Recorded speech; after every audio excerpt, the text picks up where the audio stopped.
why is exposure to pornography so harmful for kids? Oh, goodness. We could talk for days for this, Rachel, but I know that you want me to keep it short. But I think it's really important for everyone to know that porn shapes the culture in which we live, right? That the porn industry influences what we watch, what we see, what we consume, and porn tells stories. Not only is the majority of pornography violent and degrading to women, it also tells stories about what it means to be a real man who lacks empathy and compassion and the capacity for intimacy, and a real woman who exists to be used and abused. This is what porn is teaching our children and our young people.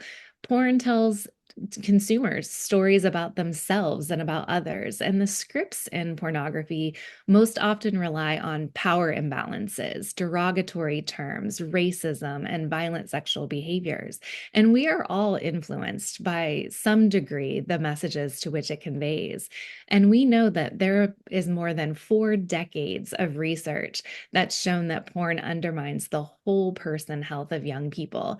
It impacts every facet of their developmental wellness, from social, emotional, cognitive, and physical. And studies are showing that early access to pornography shapes how young people think about sex and relationships, including what they consider to be respectful behavior, consent, equality, and their understanding of their bodies and body and biological processes.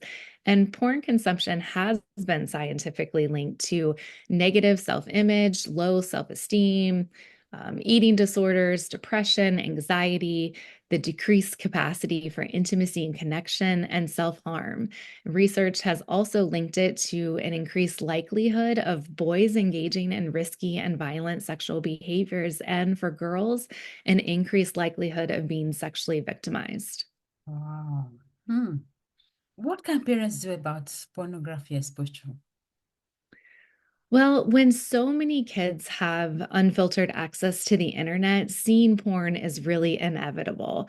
But both parents and educators, and all of us really, can understandably feel really helpless to act in this pervasive culture. But really, the truth is, parents are perfectly positioned to offer their children alternative healthy messages about sex that instill respect in themselves and others. And if you want your kiddo to come to you if they've seen hypersexualized images and porn, and with questions about and concerns about sex, then we advise having honest, open conversations. Again, no shame, no blame, with them about what porn is and how it harms them.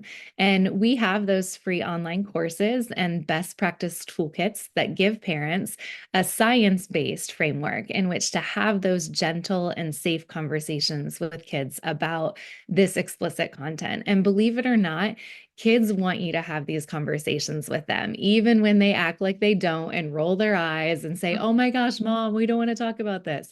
And as a result, children they can prepare for what to do when they see porn and know that they can approach a safe adult to talk about it without getting in trouble or feeling shamed or blamed. Wow, thank you very much.